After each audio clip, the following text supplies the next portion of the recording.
Hey, what's up, y'all? MarjX79 here, and today we are bringing you our review of Black Widow from the Marvel Cinematic Universe. This is kind of a weird one for me because, of course, the last Marvel movie I saw in theaters was Spider-Man Homecoming. That feels like a lifetime ago. We also, of course, have had our whistles wetted with WandaVision, Cap, and the Winter Soldier, and currently Loki. So it's not like the Marvel Cinematic Universe has been gone this whole time, but this is really the first time since the pandemic has really calmed down, where probably everybody is making their first return to the movie theaters to see a Marvel Cinematic Universe. So it's definitely a welcomed return. Just sitting in the theater with the surround sound and hearing the MCU theme start to play. Gotta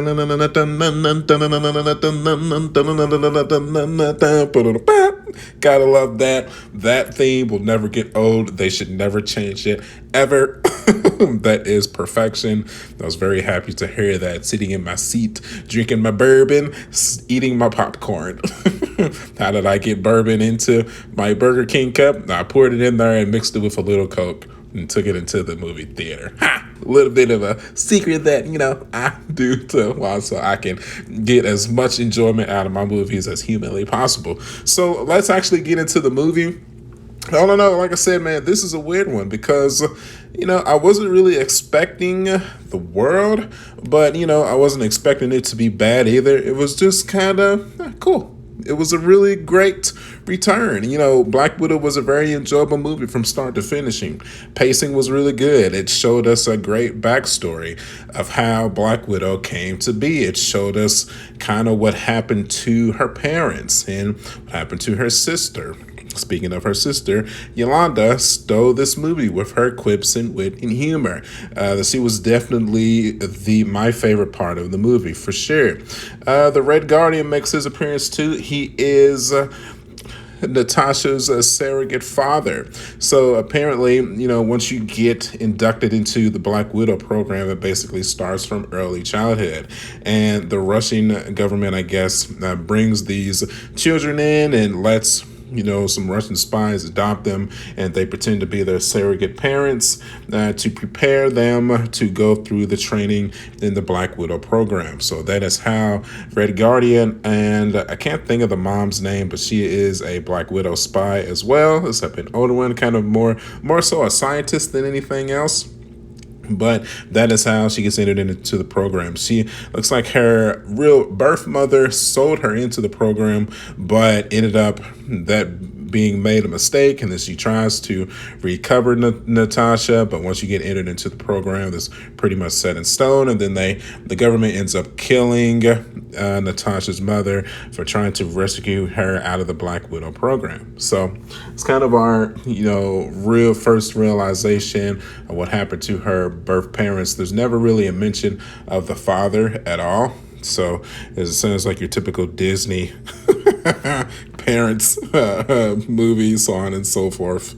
And one thing that you definitely realize too is that all of the Black Widows are apparently under a mind control, and the whole premise of the movie is that Natasha has found the little vials of red juice that if they explode in front of one of the Black Widows, that the mind control would end. So luckily, Yolanda was under mind control at the beginning of the movie, but she gets affected by the red juice at the beginning, and her mind control is broken, and she's able to cut the mind control tab out of herself.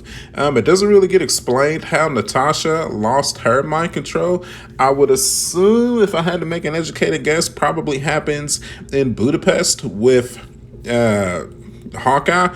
Of course, that gets mentioned time and time again in this movie, but still a whole lot of details that have not been revealed from Budapest yet. I would really like to see, if we ever get a Black Widow sequel, it would be cool to see that story finally get brought to the big screen, to see how maybe she got brought into S.H.I.E.L.D. from Budapest. So, just a thought. So now to go through each character one by one from my favorite to least favorite, let's start out with my most favorite, which was definitely Yolanda. Like I said, I think her quips and witty remarks and humor and acrobatic flying fighting style, which is very mirrored like to Black Widow or Natasha herself, is very much appreciated in the movie. I'm not really going to hide from spoilers here. We're going to really start to jump into spoilers here, guys. So if you haven't seen the movie, go ahead and click off right now. But I appreciate you for clicking on the video, though. So, you know, she was in the Black Widow program and got freed and ended up helping Natasha take down the Black Widow initiative because they were basically kidnapping kids and, you know, whoop-de-whoop, so on and so forth. So it was very cool. I mean, we're going to go ahead and jump right to the end. It was very cool that Madam Hydra made her cameo appearance in the after credit scene, is going to introduce her into what is probably going to end up being the Dark Avengers. And so she's going to join John Walker, and I've seen some rumors that Abomination and the Red Hulk is going to be joining that team as well. You know, we got some Thunderbolts action going on from, it sounds like, the comic book. So I am very excited about that. I would wholeheartedly hope that we get to see more of her in action, just for her comedic ability, more so than anything else. Probably my favorite parts of her, and when she was making fun of Natasha for always doing the little landing poses with her leg like stretched out and her flipping her hair back, having her head down, then flipping it back. That got a roaring of laughter out of my theater, with myself included. I love that part. Yes, we need more of that for sure. And that takes me to my second favorite character in the movie, and that would be Natasha herself. Strong, passionate, emotional, and a very strong heroine to finally get a well-deserved title role in her own movie. It's sad that it took this long for her to get her own movie, but hey, better late than never, I guess. So with that being said, I mean, it's always good to be able to look at Scarlett Johansson's face for 2 hours. Lord have mercy. I just, yes. She has always been my favorite female Avenger, even though she is the original female Avenger. She will always be one of my favorites. But just from her fight choreography with Taskmaster and some of the other agents, so on and so forth, it was a very cool film for fighting and action. There was so much action in this movie, man. Definitely the story elements was not the core focus. They definitely focused on a high-speed spy action thriller film for fighting, man. It was really good. I think what's funny is I enjoyed my fight scene with her and Yolanda. That was probably my favorite fighting scene in the entire movie, even more so with her fight scenes with Taskmaster. So speaking of Taskmaster, let's go ahead and let's get it out of the way. You know, it ends up being revealed that Taskmaster is the daughter of the main bad guy. I can't even really think of his name right now because honestly, he was kind of forgettable. I mean, he's the head of the Black Widow program, so he is the conduit that is responsible for kidnapping all of the children from the Russian streets or whatever, and turning them into Black Widows. And then turns out that he's, you know, kidnapping a bunch of them. If they don't follow his every order, then he just kills them. So they definitely do a good job of making him out to seem extremely evil. Also was revealed that, you know, out of every 20 Black Widows actually survived the final training to actually become Black Widow. So he just kills the rest of them. So pretty bad dude. How they beat him, you know, he has a pheromone sprayed on himself that keeps the Black Widows from attacking him, even if they are able to break free of the mind control. But how Natasha broke free of that, she just banged her head against this desk because of a neural link or whatever. It's kind of an ass pull. just whop. Pheromone doesn't work anymore. So, whatever, dude. It's fine. It's fine. I don't care. Even though, Natasha wasn't the one that ended up killing him. Anyways, he ended up blowing up in a hotel. Pretty funny scene because they had him blow up and the fire like engulfed him, and then his glasses like blew out into the front of the screen. If you watched it in 3D, then the glasses kind of blew out in front of the screen where you can kind of grab it in 3D. That was pretty funny. But again, pretty forgettable main villain. And like I said, Taskmaster ends up being just another pawn side Black Widow per se, because this apparently Natasha accidentally used her as collateral to try to kill the main dude back when she was trying to clear her ledger to be able to work for S.H.I.E.L.D. So, she failed in killing him, but she ended up blowing up his daughter, half the kingdom come, but she survived. And like her brain, she ended up losing some brain function, so on and so forth. So he turned her into Taskmaster, which she's, of course, if you know the comic book, Taskmaster is able to copy any person that she sees fight. So, I mean, she has some of Hawkeye's abilities in the film. She had Black Panther's claws. She had Black Widow herself, Natasha's fighting style copied down to a T. As she had Captain America's fighting style as well. Now, obviously, she's not going to have people like Thor or Hulk or Iron Man because she doesn't have an Iron Man suit. She doesn't have lightning powers, and then she can't transform herself into a Hulk. But anybody that's got kind of like normal human abilities, she can copy them pretty good. Now, like I said, cool fight scenes. Other than that, kind of forgettable when it comes to MCU villains. I feel like the trailer really made her look the best. Basically, what you see in the trailer is the best of Taskmaster, to be completely honest. She really didn't even have any dialogue at all. They kind of made her seem more robotic than anything else in the beginning of the film. That once we get the face reveal, it's like, oh, okay, cool.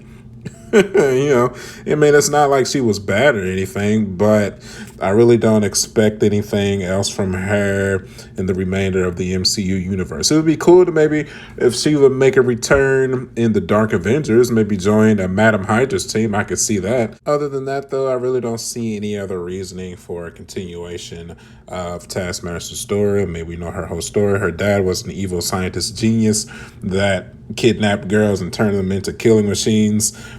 She got blown up and she got turned into a killing machine herself, and then she got saved. That's basically the premise of her entire story. So, and now let's talk about the mom, the scientist or whatever. Pretty much the co-creator of the ability to do mind control on the Black Widows. Pretty cool. That was her main function for the story. Yeah, cool, man. She has some pretty good dialogue.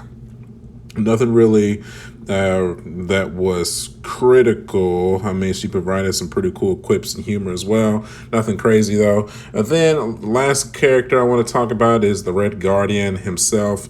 It was pretty much revealed pretty early that he is a super soldier. He really reminded me a lot of Isaiah from The Falcon and the Winter Soldier. Started out as a super soldier, led the military with pride and was doing good. And then, he realized the folly of some of the missions that they were running. And then he looks like he turned a red coat and tried to go the other way. Then he got caught. And he was going to get put in prison for basically forever. And he was actually still in prison until Widow and Yolanda broke him out. Cool character, provided a lot of the comedy in the film as well. It's funny that I say that. I mean, he was funny, but his backstory is basically kind of the same as the storyline in Captain America 2, The Winter Soldier. He's, he's doing good or whatever. And then, he gets turned and then they try to capture him. But the only difference between Steve, Isaiah, and the Red Guardian is that the Red Guardian and Isaiah got caught and thrown in prison and or tortured, and Steve has succeeded. That's literally the only difference. So But like I said, cool character. Not really memorable though. He's kind of forgettable, but cool to have the representation of him in the film though, especially to be kind of Natasha and Yolanda's surrogate father. So pretty cool. The only other character else that I want to mention was the assistant to Natasha, kind of the weapons dealer or whatever. Cool character. My wife, she said that she thought that she kind of had the hots for Natasha, that he was flirting with her, so on and so forth. I really didn't see it. I thought he was gay. I didn't see it, man. I thought he wasn't even on her team. So, I mean, if you think he was flirting with Natasha, post it in the comments below. If you thought he was gay like I did, post it in the comments too. I'm just curious. Settle this argument between me and my wife. Especially if you make it this far into this 15-minute review too. Thank y'all for staying this long, man. So overall, like I said, is it the best MCU movie in existence? Absolutely not. But I definitely enjoyed myself. It's a welcome, fray back into this world that has been created for our pleasure and enjoyment, man. I cannot wait for it to continue, like always.